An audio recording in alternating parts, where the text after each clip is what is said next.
ગયા, હવે શું થાય? ગભરા મત। મરવાના પહેલે ટાઈમ છે, મરવાના પહેલે ટાઈમ છે। મરી ગયો એના બાદ તારું ચોકટું જે છે, ચોકટું જે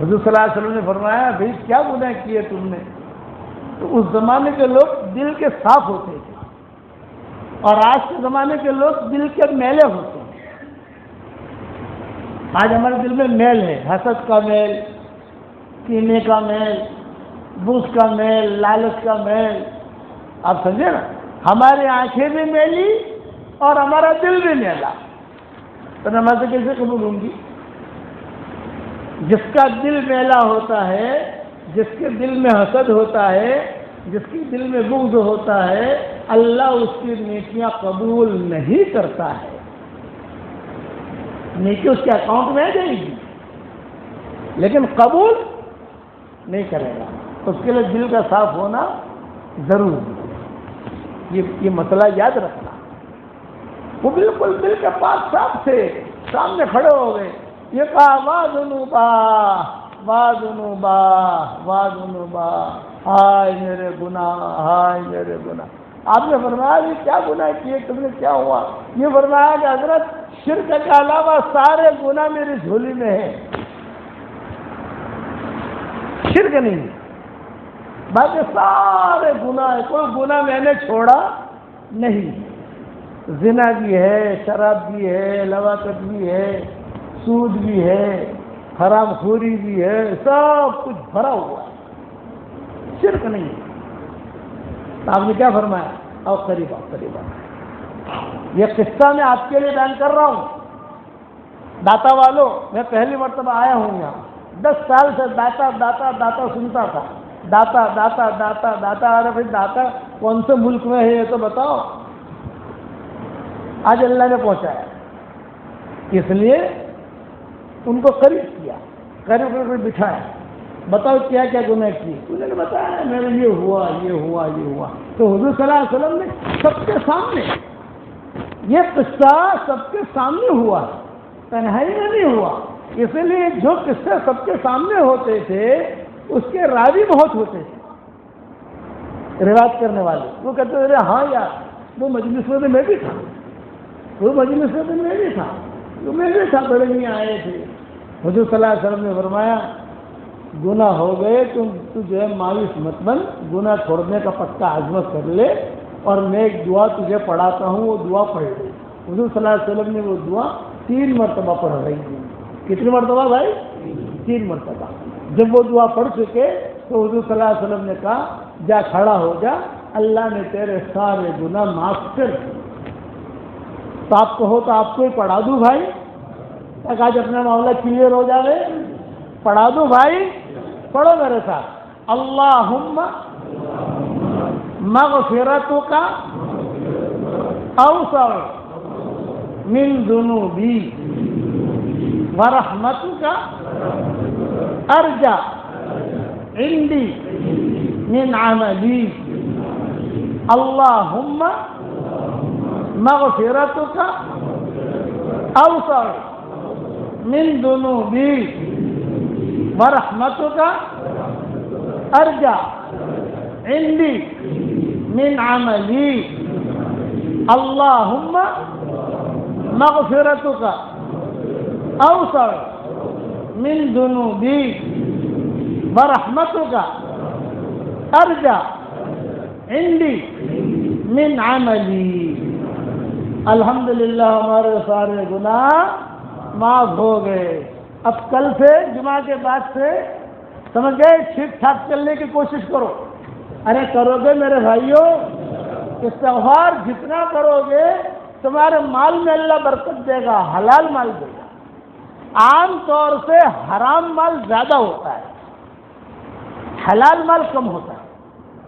حرام مال بہت ہوتا ہے، جس کے بعد جتنے زیادہ مال ہوگا کہیں نہ کہیں حرام چھپا ہوا ہوگا، یہاں کہیں نہ کہیں ہوگا۔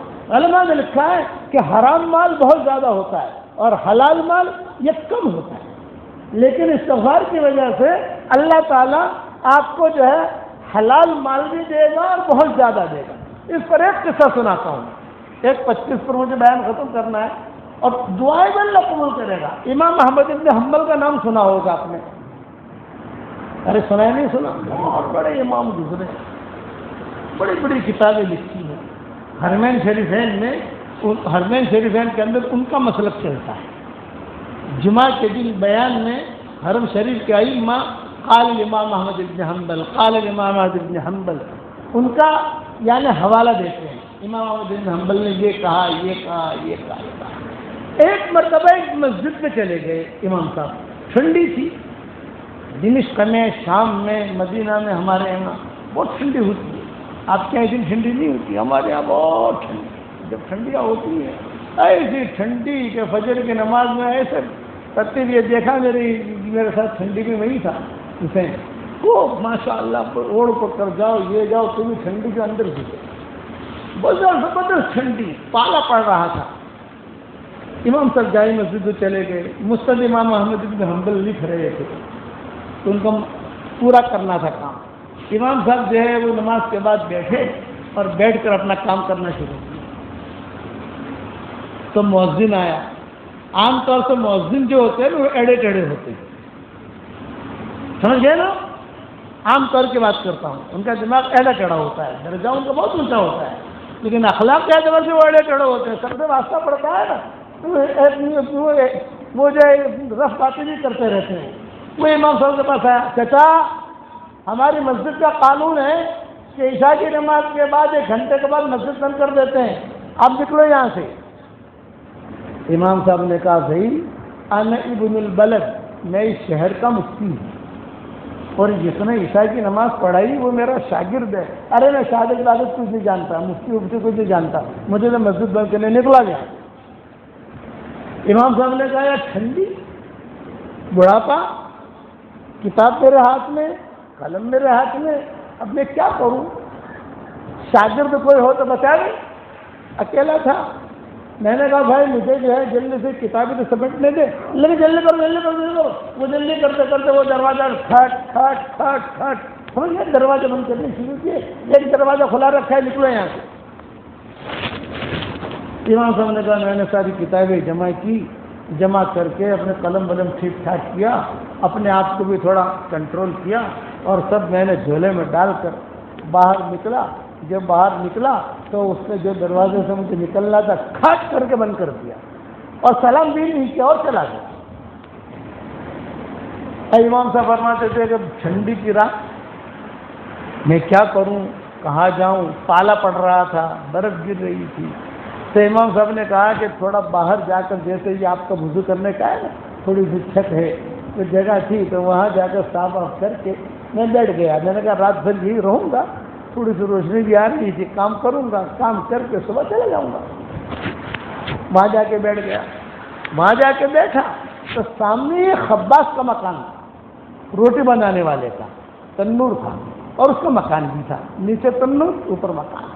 اس نے دیکھا تو کوئی بڑے میاں ہے، بیچارے پریشان ہیں اور ٹھنڈی ٹھٹر رہے ہیں. امام صاحب کہتے تھے موت کی آہٹ میں نے وہاں سنی ہے، اب مرا تب مرا، اب مرا تب مرا، اب مرا تب مرا. امام صاحب کہتے تھے. وہ بیچارہ خباز نے مجھے کہا ارے بڑے میاں مر جاؤ گے، مر جاؤ گے، کہاں بیٹھے ہو تم میرے کمرے میں آ جاؤ، میرے کمرے میں آ جاؤ، بہت برف گر رہی ہے، مر جاؤ گے تم، آ جاؤ آ جاؤ. امام صاحب کہتے تھے میں نے کہا اللہ تیرا شکر ہے. اپنا جھولا اٹھایا اور میں وہ خباز کے مکان میں چلا گیا. اب جو خباز کے مکان میں چلا گیا تو تنور گرم گرم، اس نے روٹی بھی نکال کر دی. مجھے بھوک بھی لگ رہی تھی. یہ کہا بڑے میاں کھاؤ. پہچانتا نہیں تھا کہ یہ احمد ابن حنبل، لیکن ایک اس نے اکرام کر کے کہا تو تم جو ہے گرم پانی ہے، یہ تنور بھی ہے اور روٹی کھانی ہو تو گرم گرم روٹی بھی ہے، آپ کو اختیار ہے، آپ یہ کونے میں سو جاؤ، میں یہ کونے میں سوتا ہوں. تو امام صاحب فرماتے تھے کہ وہ تو سو گیا لیکن مجھے وقت ملا، میں اپنا کام کرنے لگا. پوری رات امام صاحب فرماتے تھے میں نے ایک منظر دیکھا، وہ جب بھی کروٹ لیتا تھا ہر کروٹ پر کیا کہتا تھا وہ خباز، اے اللہ مجھے معاف کر دے، اے اللہ مجھے معاف کر دے، اے اللہ مجھے معاف کر دے، استغفر اللہ استغفر اللہ. ہر کروٹ پر. صبح ہوئی. صبح ہوتے امام صاحب نے کہا کہ بھائی پوری رات میں نے تیری زبان سے استغفار سنا ہے، یہ آپ لوگوں کو سبق دے کے جا رہا ہوں، اٹھتے بیٹھتے معاف، اے اللہ معاف کر دے، معاف کر دے، معاف کر دے. بہت زیادہ کرو گے تب تمہاری چھتری پھٹے گی، بنے چھتری گناہوں کی تمہیں لے ڈوبے گی. یہ ذہن میں رکھنا. امام صاحب نے کہا کہ میں پوری رات سنتا رہا کہ تو استغفار کر رہا ہے, اے اللہ معاف کر دے, معاف کر دے. کب سے تیری یہ عادت ہے؟ انہوں نے کہا کہ بڑے میاں 20 سال سے استغفار کر رہا ہوں. کتنے سال سے بھائی؟ اور جو دعا مانگتا ہوں اللہ میری دعا قبول کرتا ہے, جو مانگتا ہوں اللہ دیتا ہے. 20 سال سے ایک دعا مانگ رہا ہوں جو اب تک قبول نہیں ہوئی. دیکھ کیا کون سی دعا قبول نہیں ہوئی بتا تو صحیح, راز کی نو کہ 20 سال سے میں دعا مانگ رہا ہوں کہ اللہ احمد ابن حنبل سے میری ملاقات کرا دے.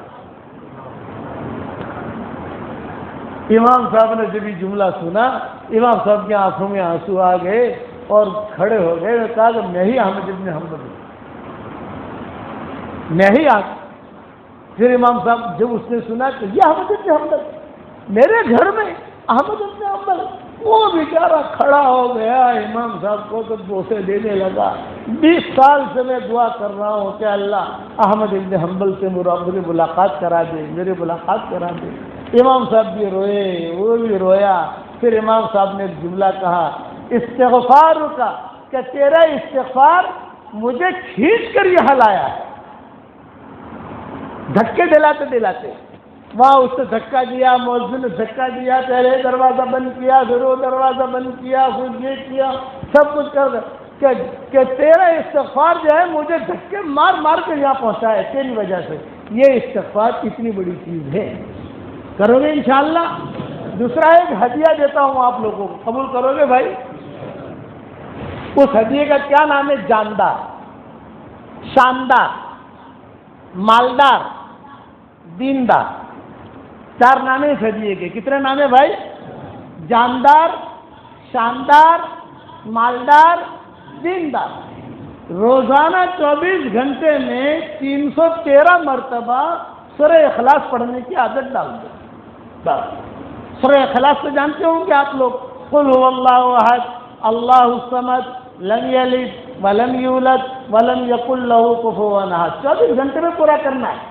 316 ہو جاوے, 315 ہو جاوے, 320 ہو جاوے, 500 ہو جاوے, 1000 ہو جاوے, کوئی گھبرانے کی بات نہیں, لیکن 313 سے کم نہیں ہونا چاہیے. روزانہ پڑھو, روزانہ پڑھو. تو یہ وظیفہ میری طرف سے ہدیہ ہے. اس کے بعد تم جو دعا مانگو گے اللہ آپ کی دعا قبول کرے گا. کون کون پڑھے گا بھائی بتاؤ؟ ماشاء اللہ, یہ داتا والے اچھے ہیں. پھر تو بھائی حافظ وہاں دوسری مرتبہ بھی لانا بھائی, یہ لوگ اچھے ہیں ماشاء اللہ. داتا کا پروگرام بنانا, دوسری مرتبہ آؤں گا تو میں کہوں گا کہ چھتری اچھی ہے. سمجھ گئے؟ پڑھو گے روزانہ. اچھا, جب 313 مرتبہ آپ پڑھو گے انشاءاللہ تو 31 بنگلے تیار ہوں گے جنت میں. کتنے بنگلے؟ یہ صحیح حدیث میں آتا ہے. حضور صلی اللہ علیہ وسلم نے فرمایا حضرت عمر سے 10 مرتبہ سورہ اخلاص پڑھ, 1 بنگلہ تیار ہو جائے گا جنت میں. حضرت عمر نے کہا میں تو بہت بنگلے بناؤں گا. حضور نے فرمایا بنا, تیرے اندر طاقت ہونی چاہیے, بنا جتنے بنانے ہو. تو میں کہتا ہوں کہ 31 بنگلے, 31 پراپرٹیاں جنت میں تیار کرو. داتا میں تو پراپرٹیاں بہت بنا لی, پوشپو میں بنا لی, نور گڑھ میں بنا لی. یہ نارگڑھ نارگڑھ میں کہتے ہیں نا, میں نے کہا نارگڑھ مت کہو, نور گڑھ کہو. نور گڑھ نور کے پھیلنے کی جگہ ہے, آگ کے پھیلنے کی جگہ نہیں ہے. نار تو آگ کو کہتے ہیں. ہم آپس میں تو نور گڑھ کہنا شروع کریں یار, پھر اللہ تعالیٰ اس سے نور پھیلائے گا وہاں سے. اس لیے اپنی پراپرٹی کہاں تیار کرنی ہے بھائی؟ جنت میں. اللہ تعالیٰ سے کہا روزانہ 31 بنگلے تیار کرو گے تو کیا؟ روزانہ 31 بنگلے. اچھا, آپ کے دل میں آیا تھا کہ مول صاحب آٹلا بڑا بنگلہ شو کرسو اپنے اکڑے تو بھاڑو بھاڑو آپ سے کہ نہیں آ گئے, تو جنت میں تو کوئی فقیر جائے گا ہی نہیں. جنت میں تو سب مالدار جائیں گے. تو مول صاحب آٹلا بڑا بنگلہ شو کرسو تو وہ پوچھو تمہیں ٹینشن مت لو بھائی, جانا اپنا جنت میں جاؤں انشاءاللہ تو ٹینشن مشورہ کری لکھوں اپنے کہ آپ شو کروں اسے. ہمیں تو بڑا ہو خالی جنت میں پراپرٹی بناؤ گے انشاءاللہ. اور یہ میری 2 تصویر ہے, اس کا نام بھی ہے جاندار, شاندار, مالدار, دیندار. اب سارے نارگڑھ والوں کو تو میں دے نہیں سکتا. یہ امام جہاں جاتا ہوں وہاں امام کو دے دیتا ہوں, اور قریب میں کوئی آدمی اچھا دکھا تو اس کو دے دیتا ہوں. ایک امام صاحب کو دے رہا ہوں, لو امام صاحب یہ آپ کے بھی کام لگے گی، آپ کی بیوی کے بھی کام لگے گی. لوگ آ کہتے ہیں لو وہ جیون کی اگڑوں سے ماشاء اللہ ہارو لگی میں نے یہ ان کو ہدیہ سب کی طرف سے ان کو ہدیہ دے دیا. تو یہ دو باتیں استغفار بہت کرنا اور 313 مرتبہ سورہ اخلاص. میں روزانہ دعا کرتا ہوں اس آدمی کے لیے، اس عورت کے لیے جو میری تشکیل پر سورہ اخلاص 313 مرتبہ پڑھتا ہے. ایک ساتھ پڑھنے کی ضرورت نہیں ہے، 10 مرتبہ پڑھ لیا، 15 مرتبہ پڑھ لیا، 20 مرتبہ پڑھ لیا. ہر مرتبہ بسم اللہ بھی پڑھنے کی ضرورت نہیں ہے. پڑھو تو ٹھیک، نہ پڑھو تو ٹھیک، لیکن 313 کا کوٹا 24 گھنٹے میں ہونا چاہیے. کرو گے انشاءاللہ اللہ تعالی ہم سب کو عمل کرنے کی توفیق عطا فرمائے. اب میں سلام کرتا ہوں، سلام کا جواب دے دو. مسافر سے تو ہم معذور ہیں اور ہمارا سبق سنتے رہو. سبق نارکڑ یا تمہارے یہاں پہنچ جاتا ہے نا، سب جگہ ڈاٹا میں پہنچ جاتا ہے نا. میں سبق پہنچ جاتا ہوگا، سنو، لوگوں کو بھیجو. اللہ ہم سب کو عمل کرنے کی توفیق عطا فرمائے. السلام علیکم ورحمۃ اللہ وبرکاتہ.